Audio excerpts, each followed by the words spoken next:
making my husband sourdough bread. You probably hear him making bacon in the background.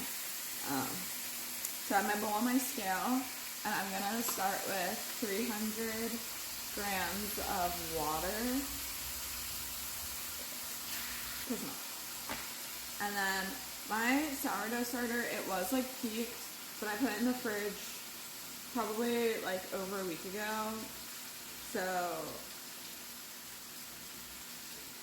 it needs to be fed, but I'm just gonna make bread with it, and that will feed it. It just might take longer to ferment or like proof.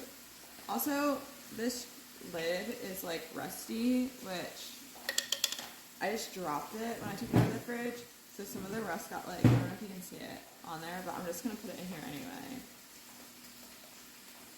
I'm gonna do 100 grams. I made this with like 80 grams of starter, and it was fine though. It's also fresh out of the fridge, so it's cold. It's not gonna pass a float test. Like, it doesn't really matter that much. Okay, that's 100. I don't make a mess, I just like put it in a new jar. Okay, and then we're gonna mix this up. Don't mix on your scale, it's bad for it, it'll break.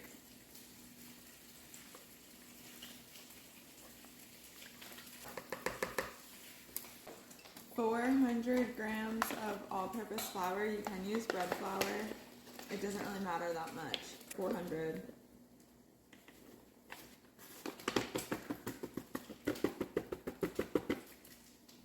Just make sure you get like unbleached, I think. I don't know if that matters. I always have to use unbleached flour. I started buying organic flour because I'm about that life. That's in there, and now we want salt. Some people say like you shouldn't add salt until after it sits for a while and all the flour like absorbs the moisture. It doesn't matter. All these rules, you can like follow whatever rules you want, but like if you don't follow them, like it's fine. Like, you don't have to make it complicated. Like, after you make a strong starter, everything else just like, obviously if you do something like egregious, like, I don't know, with the recipe. There was a time where I was doing like the recipe from memory, and I was adding 100 grams less of water, and so many noises. And that like did make my loaf a little stodgy, but because I kept having to add extra water, and I was like, what is wrong with this? But like, it doesn't really matter that much. It still worked out. The bread was still fine. This is what it looks like. It's a shaggy dough. It's sticky. It's wet. It kind of looks like this. And then if you want to do stretch and folds, let it sit for like half an hour, an hour, and then you can do your first stretch and folds. Put a lid on. Leave it on the counter. It's gonna sit here for like 8 hours, like around 8 o'clock tonight. I'll finish making it. I'll do 3 sets of stretch and folds, or until I feel like it's good enough. Okay, so I'm gonna do my first set of stretch and folds. I forgot about it, so I'm going to do them now, even though it's been a little while. It's fine. This is what it's looking like. It's been sitting for like, I don't know, maybe like an hour and a half, 2 hours. Maybe 3, I don't know. But you're just gonna like literally pick up a corner of the dough, you can see, stretch it up, and then push it into the middle. It's gonna be sticky. If you do this with like wet fingers, just like a little wet, it'll help it not stick to you, but it's a sticky dough. It'll get less sticky the more stretch and folds you do. And you'll see it start to come together a little bit better, more like traditional dough, as you do more stretch and folds. It just helps build up the gluten. If you use bread flour, it will also be a little less sticky, just because it has more protein. So there's like more gluten that can develop. With all-purpose flour, it will just be like a little bit stickier. It won't hold its shape quite as well. But you'll still have like a good bread. Like kind of like what I said before. Like, yes, you will have a better loaf if you do all the stretch and folds and use bread flour. But this bread will be good too. And it's fine. Like, you're not missing out on anything. And like, you can see how now it's like not really stretching as much. It's getting a little more tense, I guess. I don't know. But looks like that after the stretch and folds. It's a little bit of a ball. And then in like half an hour, I'll do the same thing again. So I'll show you that as well. Okay, so time for another stretch and fold. It's been like half an hour, 40 minutes. Looks like this right now. Same thing, pick it up. It should be a little bit stretchier. This is what it looks like now. It's holding its shape a little bit better. Slightly less sticky. So same thing. I'll probably do another stretch and fold, maybe like 2 more, depending how well it comes together.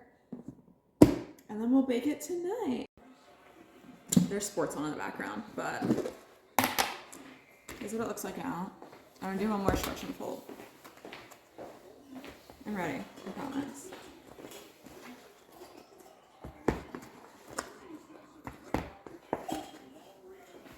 You can tell the gluten's getting more developed because like it's stretching way more. And it's getting smoother. It like looks smoother and less shaggy.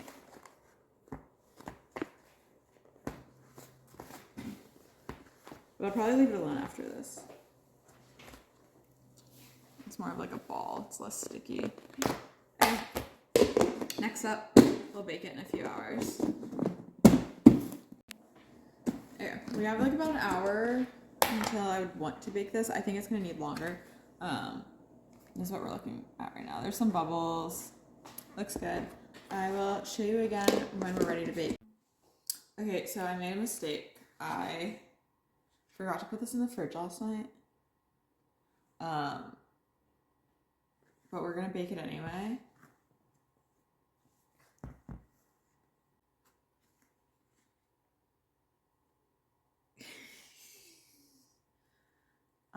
So it's overproofed.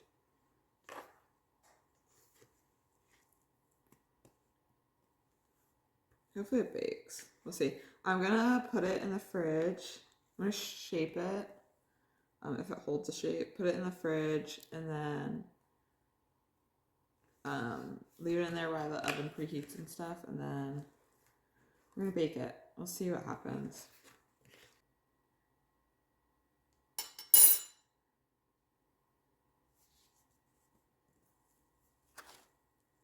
We're gonna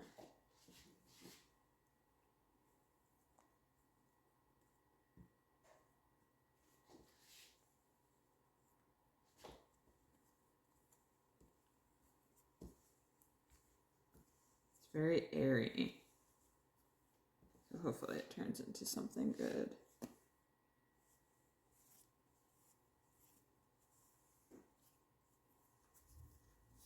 Yeah, this should have gone in the fridge last night and I totally forgot. Totally forgot about it.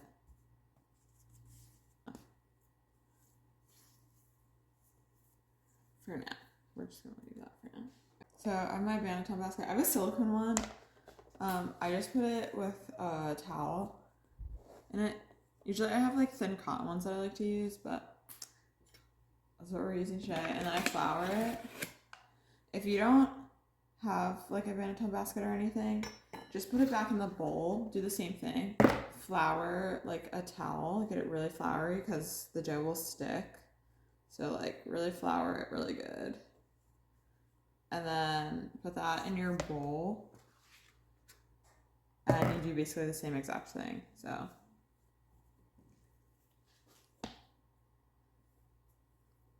there's no pinching happening here. Usually you pinch the seam so it's like flat, but this is liquid anyway, so it doesn't matter. But then I put a little more flour on top.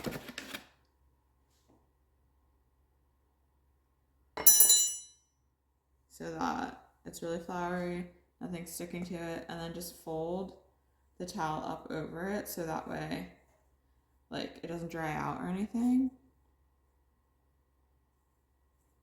Right? And then you have this little pouch. And I should have done this last night and I didn't. And so now it's just gonna sit in the fridge for like 30-40 minutes and then I'll bake it. Bread's been in the fridge for like maybe an hour.